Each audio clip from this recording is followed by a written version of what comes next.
So that's the first golf swing I've taken this afternoon. Now, if you guys have any question you want to ask about the golf swing, then feel free to post it on the comments, and I'll go through it. I do have one of our guy actually post me a question on the putting about face balance putter and the heel shafted putter. So I'll explain that in a little bit as well. Today I'm gonna continue our Fix Your Slide series, number 2. So last time we talked about coming over the top, and this time we're gonna talk a little bit about what is the cost number 2 to that, for that you'll be coming hitting a slice. Okay, so thank you for letting me take a little bit of time to hit some golf balls. Thanks, Travis. All right, yeah, Joe Josh right here, he's got good music right here. I'm glad you guys can hear that well too. That's awesome. All right, so last time we talked about coming over the top. So my definition on coming over the top is this: when you swing the club to the top, okay, this is you at the top of the golf swing, you might come from inside a little bit and raise it up. But what happened is, or you might come from outside and comes down, but that your hands and the club is moving towards where the golf ball is, okay? And then it will cause the club to come over where the golf ball is and then come back and cut across. That's coming over top. So last time we talked about how we can do, so what I do is, what I look for is, when I swing to the top of the golf swing, okay, and you notice that this right shoulder is a little pointy, and I always want to make sure that the right shoulder goes from pointy to flat and rounded, and that helps me to slide that club. So it's not just a hands and shaft movement of bringing that club downwards. It's actually a movement in your shoulder, okay, go from pointy shoulder, pointy right shoulder, down to low shoulder and elbow. So it's shoulder and elbow movement and brings you back down. Okay, so that is how I will fix coming over the top. That's what we discussed last time. If you guys want, you can actually go to my YouTube video on that to look at more details. There's drills in there, there's explanation a little bit more in detail what exactly that we do. All right, so the second part of coming over the top or hitting a slice is the club face. That your club face may be open on the way down. So how do you know if your club face is open? It's actually, if you look at your impact position, okay, and look at where your right elbow is versus the right shoulder.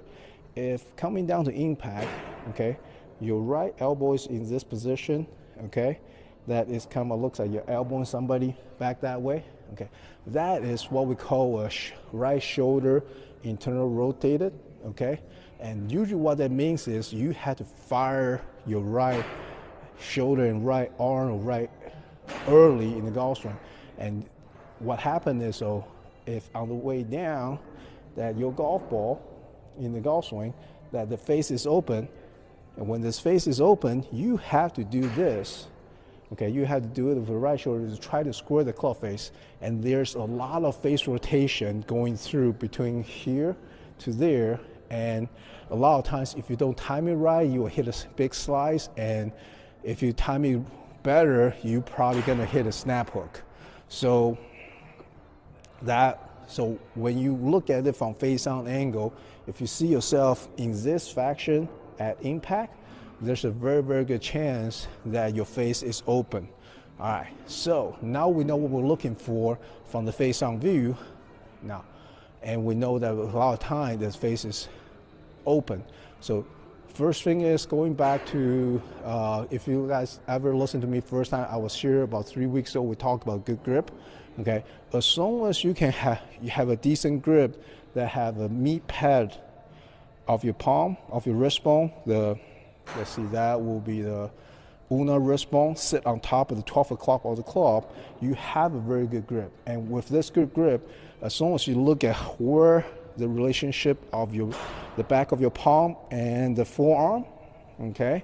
So on the halfway down position, if this is flat, so let me show you on this angle, on halfway down position, if this is flat, okay, so the back of the palm and the back of your forearm is flat, okay, most likely that face angle is somewhat close. I know that guys talk about having that face angle match your spine angle. Sure, why not? But the more you have the club face close here, the more you actually can drive your body and then turn and unwind through. So we want to see a good impact position, talking about right wrist, right elbow, right shoulder now. That is, when we come down through impact, we want to see this, that you are actually slightly externally rotated this way. Okay, so you think about pitching or throwing that ball, see how my arm kind of fall back behind my body a little bit, and then and then as I release out. So we want to see that at the impact as well of the golf swing. Okay, so, but if your face is open and you do that, that ball is going right and right and further right. So getting the club face closed is very, very important. So one way to check that is swing halfway down, make sure the back of your left wrist is flat, and that way that tells you that the club face is square. All right, just taking a break, see if anybody making a good comment here. All right. So when we in the golf swing, that's what you gotta look out for. All right, so you'll be probably asking me next is how do we work on this? How can we do to make sure our club face is square? So I do a lot of drill like this, that I will swing back just a little bit, swing down, and make sure that face, you know, that back of my hand is square, and just take the club back a little bit and go ahead, swing through. So swing down, make sure this is good, turn back and swing through. All right, you might not hit it very good, like I just topped that last one there. Probably you guys didn't see it, but I'll be honest, I top it. Okay, but this is a very good way to work on, you know, trying to get the club face square. So understanding that, and it's really because of this. Okay, the right elbow, and that's where the symptom is, but that's not what we do to fix it. Okay, but it's really trying to get the club face square, going back and through. Guys, just take half a second here, go through the description, go to the giveaway link, share that link, send that link to your friends, have more people that join us. Again, you know, we got some little giveaway that I'm giving away, and every little giveaway packet will have 2 half-off vouchers. Some of you have a free complimentary round. Some of you guys actually got a Tee Time Golf Pass book that's sponsored by Tee Time Golf Pass. So just share the wealth, and I'm giving another 30 of them away at the end of this month, and being a shorter month, and depends on how well we